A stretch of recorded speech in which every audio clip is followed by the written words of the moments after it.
Okay, welcome everybody. This is Ordinary People with Extraordinary Stories. I'm Hannah Weisberg, host of this podcast. Today I'm joined by an incredible woman. Her name is Oshrit Alicia, and she has a really inspiring story of return, a lot of ups and downs, a journey that has brought her to Brazil, to prison in Brazil, to finally getting freed from there, to back to Israel, where she now is doing incredible things. And I don't want to take away from her story. I'd like Oshrit to introduce herself to you. Welcome so much. Welcome. Thank you so much for joining, Oshrit. Thank you so much. Thank you for inviting me. Uh, So yeah. tell us a little about your background. Where were you born? What was your childhood like? Let's start with that. Okay. So I born in Israel. Very small and nice moshav, close to Haifa. I lived here for a few years, and actually, when I started all my, I can guess like bad situation, I moved to Tel Aviv. Mhm. um, and from there, like everything was going until until like you said, until to the jail, and then Baruch Hashem after it, um, So to okay, back so, so you everything. so you so you grew up, and I think it was until about you were 10 years old. Everything was fine. You had a beautiful childhood, a very warm family, and then at 10, someone hurt you. You were abused as a child, Yes. and after that, everything went downward spiral. I guess there was a lot of emotions within you. Like, what were you feeling during that time? So actually, what happened after that guy did what he did? Uh, for me, I was feeling that I did the mistake. Like I was uh, the Guilty one. the guilty, right? Hmm. Right. And then I was trying to do everything to my body to start with 10 years. Hmm. Is that if my mother told me all the time that when I'm eating, I will grow, so I didn't want to grow. Hmm. I was afraid to grow. I was afraid to have new body, because when we have like 10 years we start to see how our body is changing, Sure. and I was started to be afraid, because I was sure that if he did it, it's because of it, it's because my body is changing. Hmm. Right. and, That's a and then lot. That's a lot for a child to carry, for a 10-year-old to carry all these feelings. Did you share any of it with your parents? no, I tried, but when I was crying, my father told me just stop to cry. Like you Mm-hmm. don't have nothing to do with it. And I stopped to cry and I stopped to talk. I didn't talk, and I started to um, stop eating. And like after 2 years that my family was trying to understand what's going on with me, and asking me all the time like why I'm not eating and everything, I started to vomit, because I couldn't hear anymore like why you are not eating, what's going on with you. So I started to eat and like vomiting everything outside. It let me feel um, that I'm taking out all my feeling inside all the time. Um, it helps me to feel that I can't talk about it, but I can throw it out. Right. Gives you some level of control, also, right? You can at least control that. Something like that, yeah. Hmm. Wow. And when I was like 15, I started with drugs. Hmm. Uh, um, on the beginning, I was smoking from 12, but when I was 15, I started with ecstasy, things like that. And then with coke and crack and heroin and everything. Wow. Um, and all the time, like my parents, when I was 15 and a half, my parents took me to the hospital here in Israel. They was trying to let me back to life. And I was there for a few weeks, and then after it, I went to other place. I've been there like for 3 months. Wow. They were trying to, you know, To get you off of the drugs, to detox you. everything, yeah. And Hmm. then the first time that I told to my parents what happened, um, like for me, it was crazy because I didn't believe that I'm going to throw it someday. And after all, this is what I did. But then I was feeling so badly, so I left that place. I left it, and I went to Tel Aviv, and I started to live over there. Started my life. I back to everything, and when I You mean was, you mean back to the drugs and back to how you were treating your body? yeah, Wow. Hmm. and when I was almost 20, I said, okay, I had a boyfriend. I told him, okay, that's it. I must to change my life. I can't live like this anymore. And I told him that I'm going to Brazil. I want to do my birthday over there, and I don't want him to come with me. Hmm. Um, he asked me why, like what's going on and everything. I said, okay, I just want to go by myself. I don't know.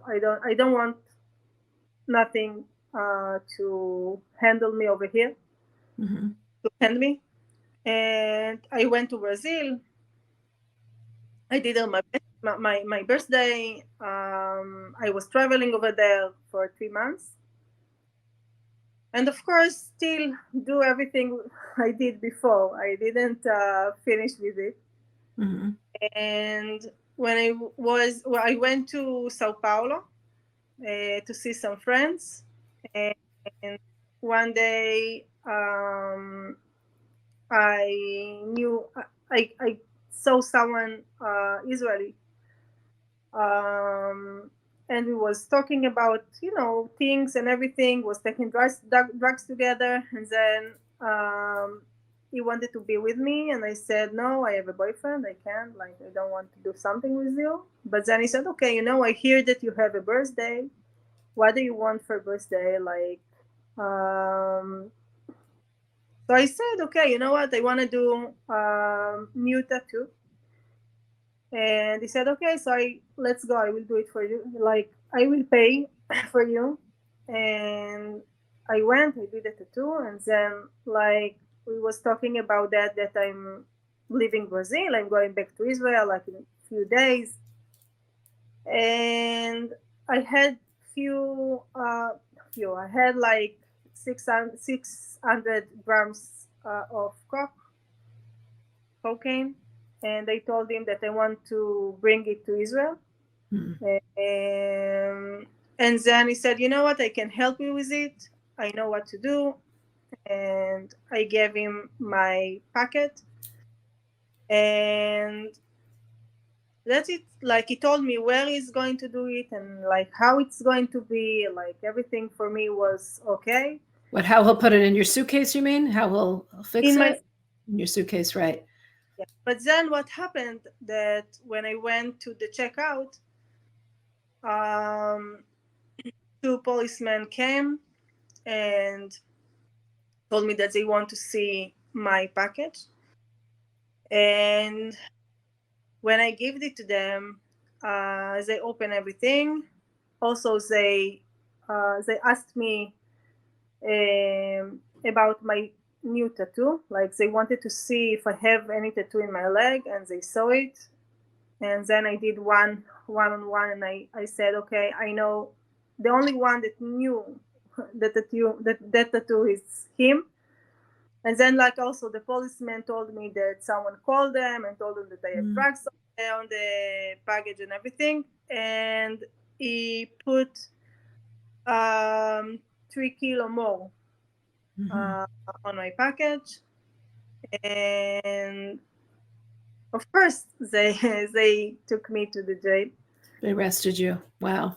Um, So he set you up basically. I mean, he this person set you up for this, yeah, right? yeah. I knew that, like, when I went to the jail, someone else like went out with a big amount of drugs. Hmm. Uh, they did some um, Some exchange. yeah, Hmm. with me. Hmm. And then when I went to the jail, I started. I can say that I started my life. Like, I started to understand like what's going on. And Well, you actually said God was giving me a present that would change my life, a present that came through much suffering about your prison. right. Why was that? How did that happen? So I Why will did you tell you, feel that way? there, like, when I was 10 years old, and that guy that was a Jewish guy, Abusing. Orthodox guy, and when he did what he did, I said, I don't want nothing with God. Hmm. I want to believe in God. I don't want nothing close to Him. And when I went to the jail, has so much things that happened, and I can say today that I saw I saw God, like I saw Wow. Hashem front of me, like taking me, hand, hand by hand, and like Can I you give us an example? I mean, you were supposed to be in prison for I think 18 years, even though you got out after 4 years. yeah, I had to You be were there for. sentenced for 18 years. Wow, in prison. How did you feel like being sentenced for 18 years? Actually, I was sure that I am drug. I, That you were on drugs, that it wasn't really happening. I couldn't believe that it's really real. Like, Wow. it was crazy. Right. Uh, for me, it was something that I took, and it's like very bad one. And of course, tomorrow morning I'm going to wake up and everything will be okay, and I'm going back Wow. home. Wow. But that, actually, 1 week after I started after I went to the jail. Was some big, how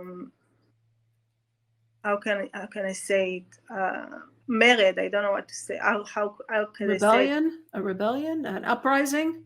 Yeah. It was a rebellion in the prison. And then what happened? It's that I saw all the prisoners taking things and start to make a fire, Mm. and what's going on. And then I saw, like, a lot of policemen coming inside, and like, um, just shutting everyone they see. Shooting So, them. yeah. Wow. To just put And down the uprising, this rebellion. so then what happened is that I didn't know what's going on. Like, for me, it was first time I see someone going dead on my front of my hand. Like, it was crazy.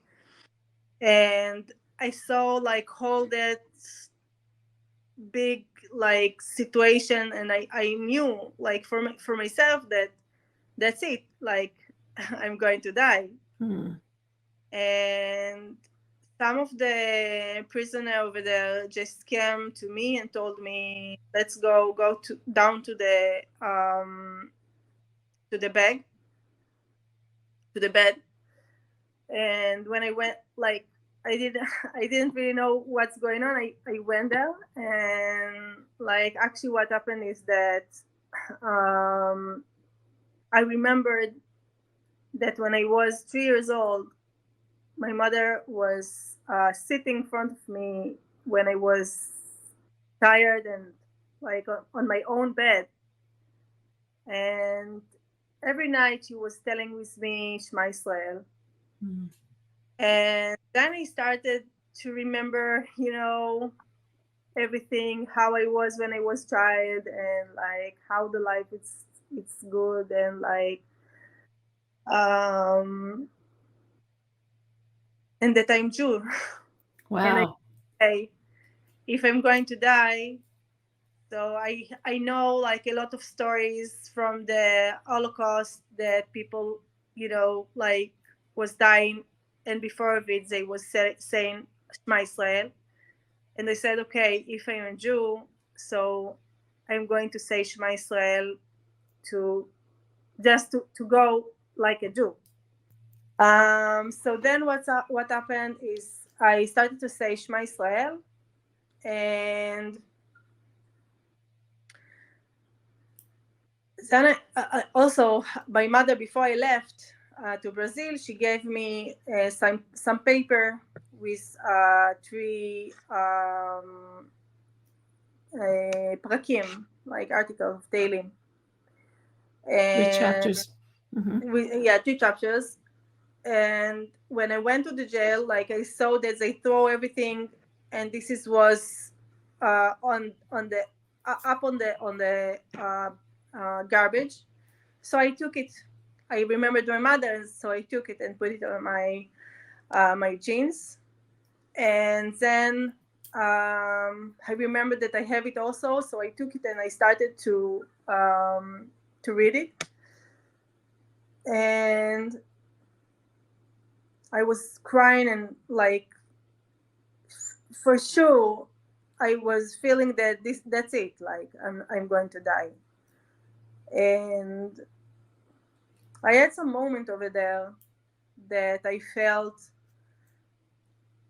something, like someone is putting some, like someone hanging me. I don't know how to explain it, but it was like someone is hanging me, and like for some minutes I was feeling that everything is okay, Mm. like you are going to be okay. Mm. And few seconds after it, I just felt someone trying to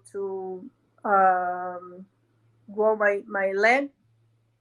And I looked around, and I saw some of the prisoners, and she told me to go out from when I was. And when I went out, I saw all that crazy things, like prisoners down, like a lot of blood. The policeman was like throw everything out, like it was so much mess. Mm. And then all the policemen came and um, came front of of our room. And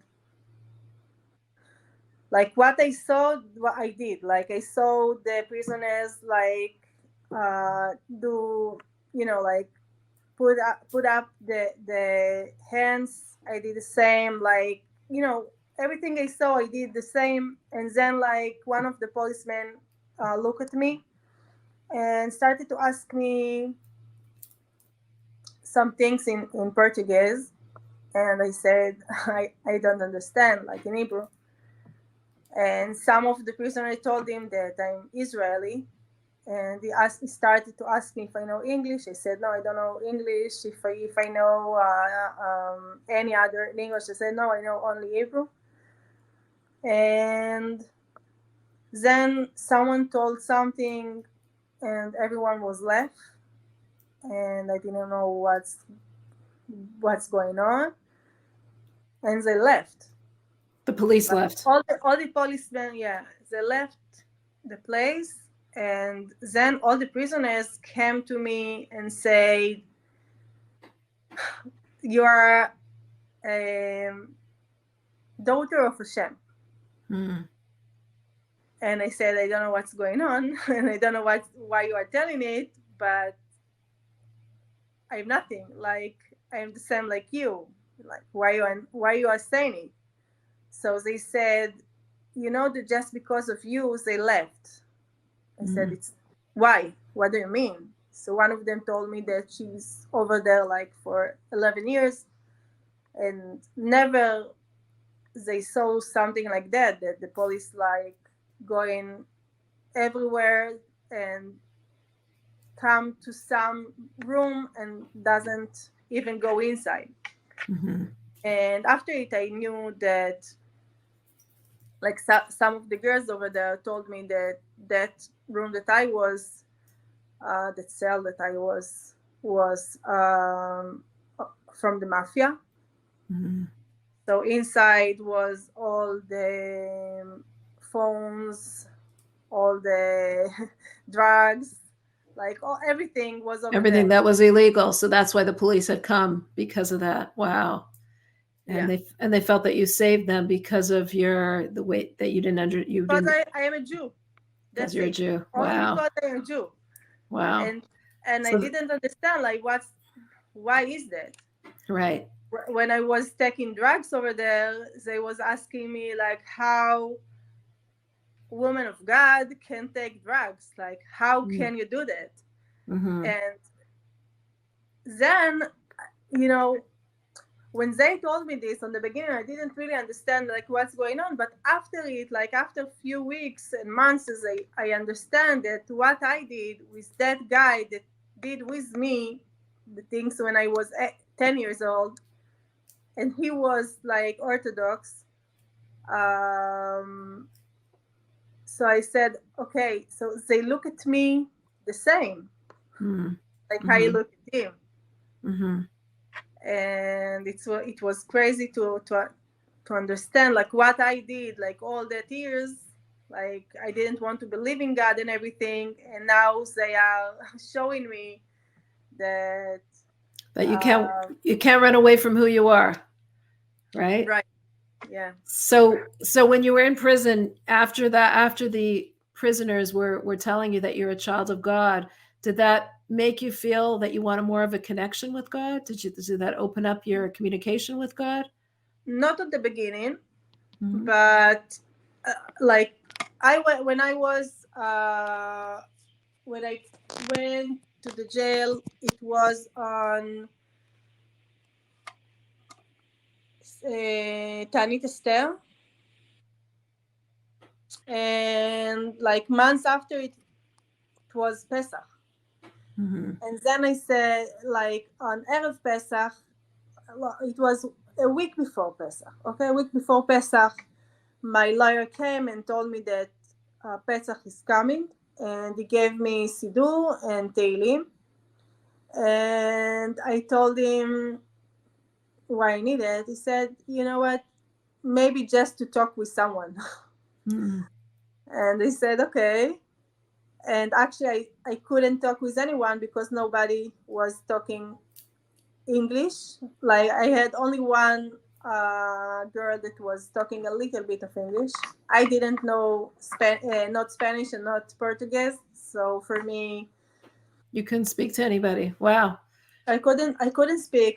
I didn't know what's going on. Like for me, actually, the Siddur and the Telim was Hmm. the only way to talk. Wow. That must have been your lifeline. Wow.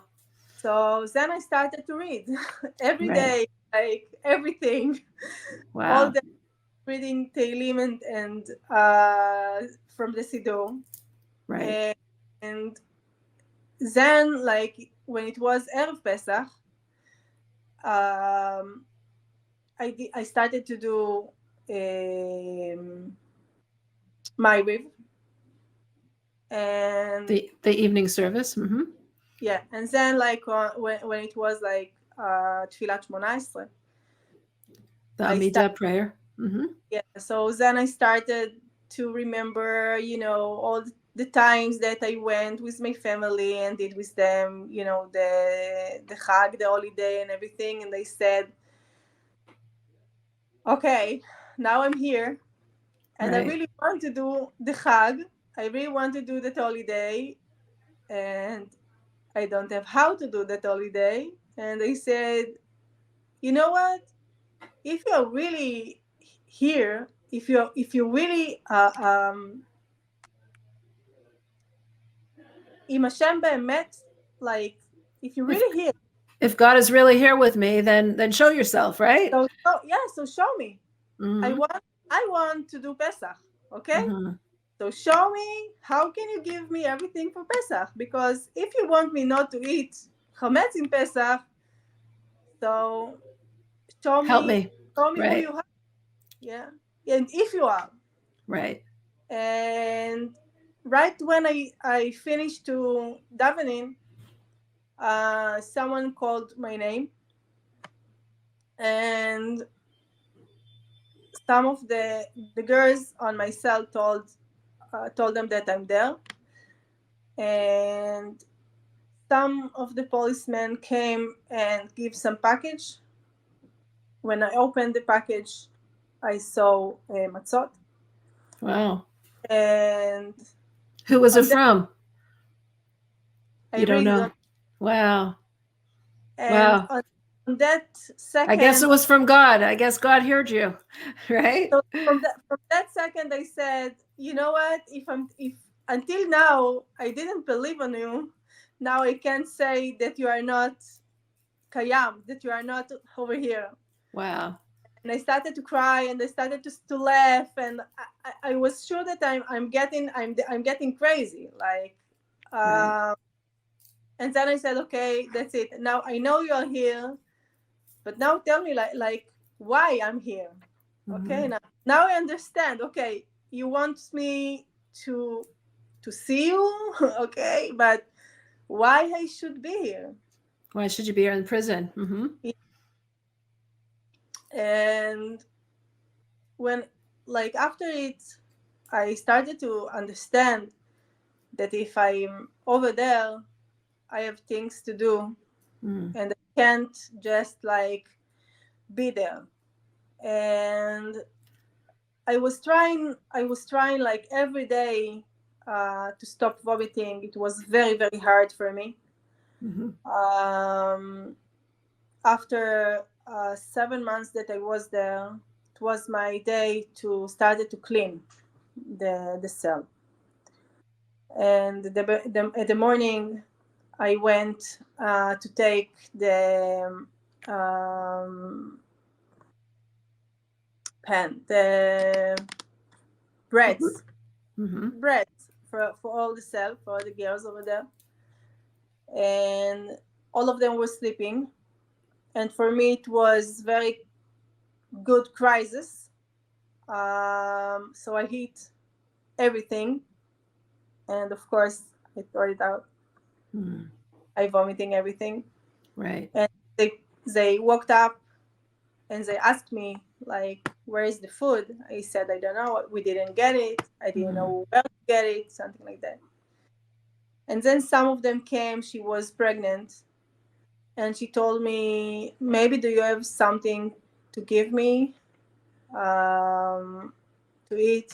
I feel very bad. And when I saw her, something like happened in my head, and I said like, how could I take food for 24 girls and Mm-hmm. eat everything and like vomiting everything and have people that's starving? Wow. Crazy. Right. Wow. And from that moment, I understand that that's it. Like, I must to do something. I don't know how to do it, but I must stop doing it. Mm-hmm. And like, I had something that my lawyer wants to do with me. Um, we wanted to try to livroach. How do you say livroach? to leave to be released. Yeah, from Mm-hmm. the jail. And he told me how we are going to do that and when we are going to do that and everything. Like I had to take some pills and then to call the police and then go to the hospital and then like Oh, you wanted to escape. You wanted to escape from the yeah, prison. Uh-huh. yeah. And okay, like everything was almost done, and I knew that next day we are going to do that. And on that day the police came and told me, okay, you have 5 minutes, you are going to other prison. And I say, okay, what's going on? Like I know that tomorrow I'm going to do the things like and like going out. And actually after it someone told me that they just heard that I'm going to SCAP, and because of it they moved me to They other moved place. you. Wow. Wow. So then what happened was that when I went to the other jail, I had to be there for I had to be on the Tsinok, like how do you say, it's not a real it's not a cell, it's like up there upside, like on By yourself? Solitary by confinement? my, yeah, Yeah. what, By yourself in solitary confinement? yeah, like for 10 days. It Wow. was myself, we was there like 6 women Mm-hmm. on the same place. I had to be there for 10 days. And then when I was there and I saw that I am with like six girls with me, I can't vomiting. I can't Mm-hmm. show them that I'm doing the things. And then I said, okay, this is a good time to stop. Wow. How can I do it? So Right. then I just was like eating one spoon of rice and was like doing everything to let it in, like Wow. not to vomit it. Wow. And like the other day, I had 2 spoons, and the other day 3 spoons, and then like could I could take like 10 spoons. For me, it was wow, like Mm-hmm. everything. And when I went out to the cell, I could actually going back. But then I said, okay, Oshrit, that's it. Like you could do it for 10 days. You are not going to back anymore. That's it. Mm-hmm. And that was my first time that I did it by myself, like with nobody with me. Right. And I felt so good with myself that I could do it. Mm-hmm. And Baruch Hashem, that 10 days that was like so badly, um, did so much changes in my life. Right. Wow. Baruch Hashem. Wow. Um, So yeah. I just want to fast forward a little bit. Like, I mean, your prison time sounds like it was horrific, but you also, during your time in prison, it seems like you started to learn more about your connection with God and feel more connected to God And and also change connected with myself. Like with I could. yourself. And you overcame your bulimia, you overcame your vomiting, and you really became connected to yourself and who you were. Hmm. when when you were released finally from prison after 4 years, were you completely healed of your bulimia and your eating disorder and your drug abuse? So actually, in the jail, Baruch Hashem, I stopped everything. Wow. I stopped with Wow. the I stopped with the drugs. I stopped with the alcohol. I stopped with everything inside. And like everyone that I was trying to stop had big story Mhm. on the up of it. So yeah, Baruch Hashem, because of it, today like I did some work, and I actually do it today with people that That you help using people. drugs. Yeah, and like Wow. helping them with my story, helping them like going out. So I want to know, you at one point you met Mrs. Miri Fagelstock, the shlucha in Paraguay, Yeah. and what impact did she have on you? How did you meet her, and what was the impact that she had on you? Actually, I made it like few years after I went out from the jail. I feel that I couldn't live in Israel. Hmm. I felt that I don't want to back to drugs. I don't want to back to doing everything I did before. And I felt that if I'm going to leave it, I will I will back, Hmm. because all my friends are the You're same doing it. friends that was Sure. before. So you'll revert back to it. Yeah. So I went to Paraguay. I lived there for 1 year. Hmm. Over there, I started to become in Chuva. Hmm. And actually, for me, it was also like I can say like Rabbi Nachman said that we need to stay like in an hour every day, with ourselves. So I did it for 1 year. I stayed Hmm. with myself just to understand like actually what I want for myself, like. Sure. And after it, I went to New York, and How did you meet your husband in New York, in New York?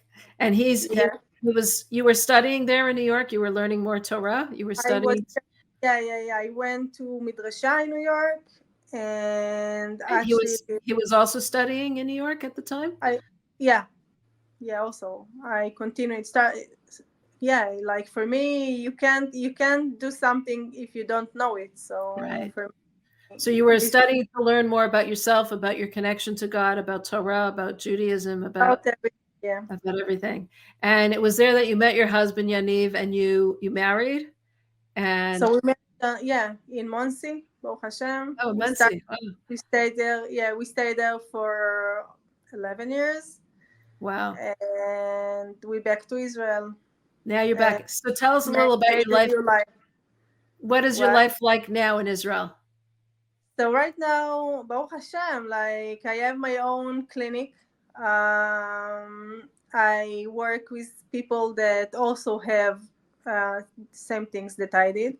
Hmm. Also, I do I am cosmetic.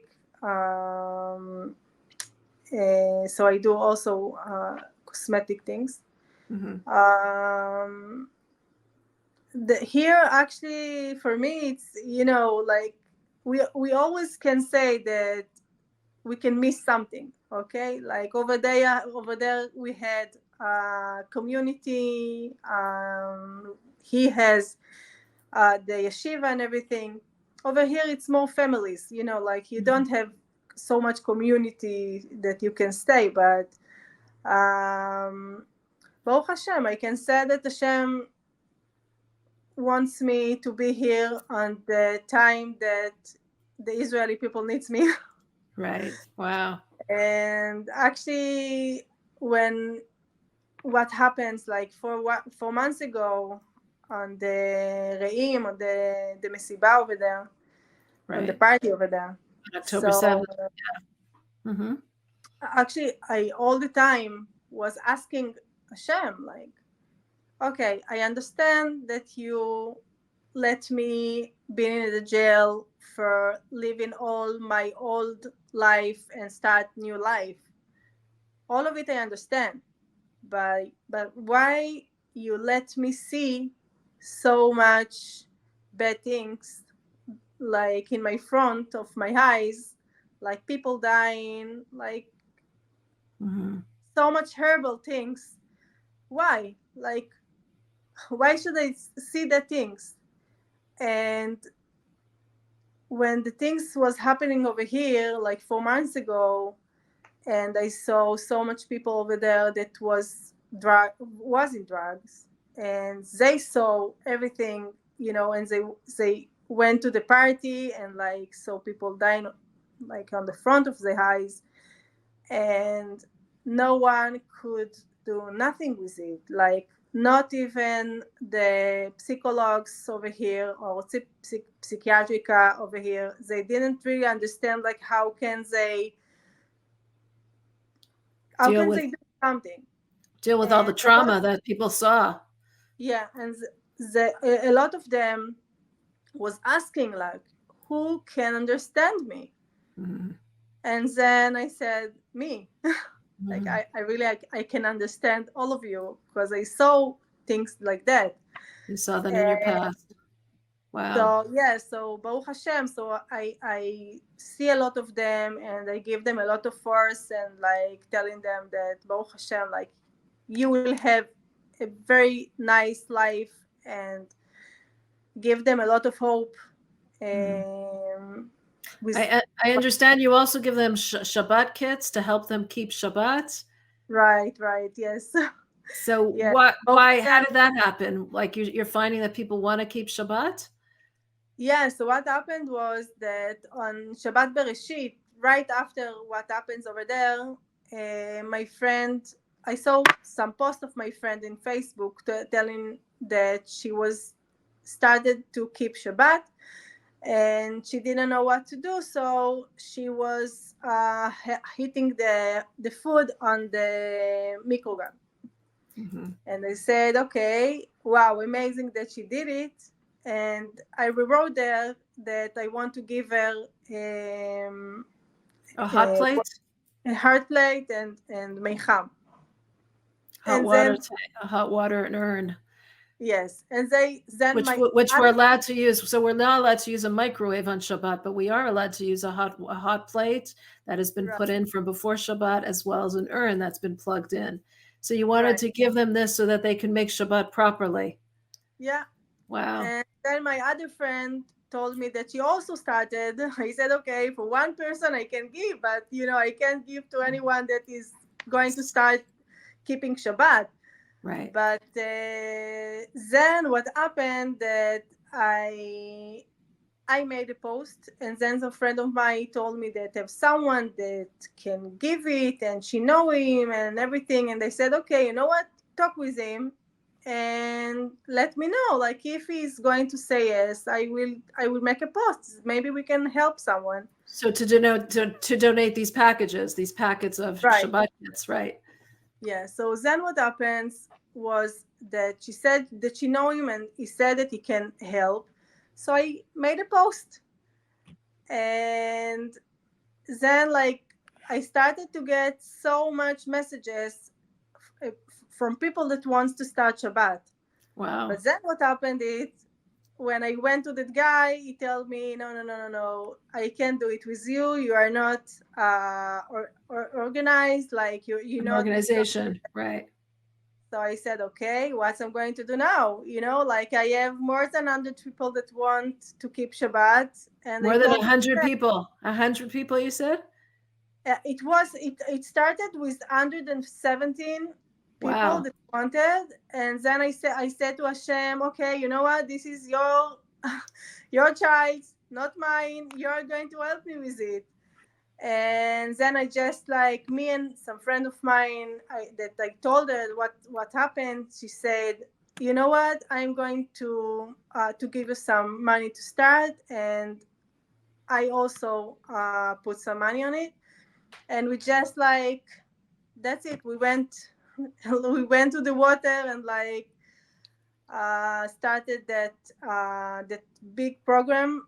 Right now we have like more than 2,000 and almost 3,000 families Wow. That are now keeping Shabbat that keep it because of Shabbat. your wow, that's So, incredible. Incredible. we keep moving. Keep Yeah. moving. That's amazing. So, Oshri, looking back at your life, what would you say to somebody who's going through a hard time now, who's listening to this, who might be struggling through some challenge of their own? What encouragement would you give them So to keep actually, going? Yeah, go ahead. just you can. You You can. can. You can do everything you want. You just need to want. To If you want. want it, you can. And don't worry, even when you going down, when you're falling down, that's fine. Just don't stay over there.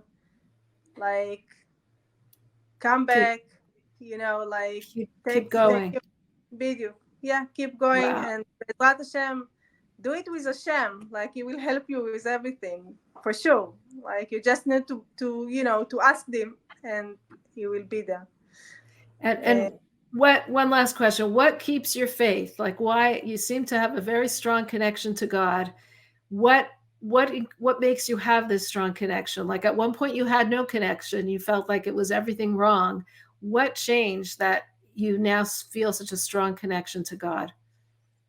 I After I saw him so much times, like Mm. helping me and like Even in the taking me prison. from the prison. On the prison, it was like all the time, like Mm. so much times that people was trying to kill me. So much time that people was trying to throw a fire on me and everything. And Baruch Hashem, Hashem was with me all the time. So I can say today that, you know what, it was by mistake. you know Right. Wow. So you really uh, feel your prison time was what changed things around? It really of course. changed. Yeah. Wow. Yeah. And what would you say to like 10-year-old Oshrit now knowing that what you are and knowing how your So, life has changed? What would you say to the young version of you? so actually, I did with myself a big slicha. How do you say it? Like Forgiveness? forgiveness. Forgiveness? So I forgive to myself, and I told to that girl that she's not guilty. She was she had bad life, or bad thing, but Baruch Hashem, like right now, she can help other people's only Mm, because of it. So right. Wow. sometimes we can take the bad things that we have, and we can go down and like be Really transform it. from the other side. You can take that bad things, and you Mm, can move on and like do things with that. right. And this is what I did, So like you for didn't me. only move on, you're actually taking the bad thing and using it for the good, using your experience from the bad and transforming other people's lives who are going through that. Not only that, like people that coming here today, and I work with them. After it, what I teaching them is to do it with other people. So it's Right. not just I doing it for myself to be good. I want to do it for for other people. Right. And this is Wow. this is my thankful for them, like when they tell me, okay, Shri, like you did so much for me, what should I do for you? Said, do it for other one, the Wow. same thing. Wow. And Beautiful. That's really beautiful. Oh, Shri, thank you so much for joining us. You're really an inspiration. What a story. What a journey. And we're so glad that you are where you are today, helping people going through what you went through yourself and really changing lives. Thank you so much for joining us. thank you so much for letting me telling my story. Thank you. Wow, what an incredible journey that Oshrit had. Just really so unbelievable and so inspiring. I guess what hits me the most is that in her darkest hour, in her most difficult time when she was in the prison, that's where she felt God the most. It's almost like God promises us, Imo anochi batzara, I'll be with you even in your hardship, even in your struggles, even in your darkest hours, you'll find me. That's where you'll find me. And moreover, what struck me as well was not only that Oshrit came out of that situation and she herself is now a different person. She's learned from the downs and the ups of the situation, but how she actually uses now the knowledge, the experience that she gained from her story to help others, and how even the most difficult moments of our lives are really there to help us to become the very people that we become. So, if you enjoy watching these episodes, I hope that you are signed up for to get these in your email box. You can sign up on Chabad.org/extraordinary. We are also on all podcast sharing channels. You can find us there. And please leave us a line. We love to hear your comments, to read your comments. And I read every single one of them. And I love to just hear what has affected you or what you enjoyed. Thank you so much for listening.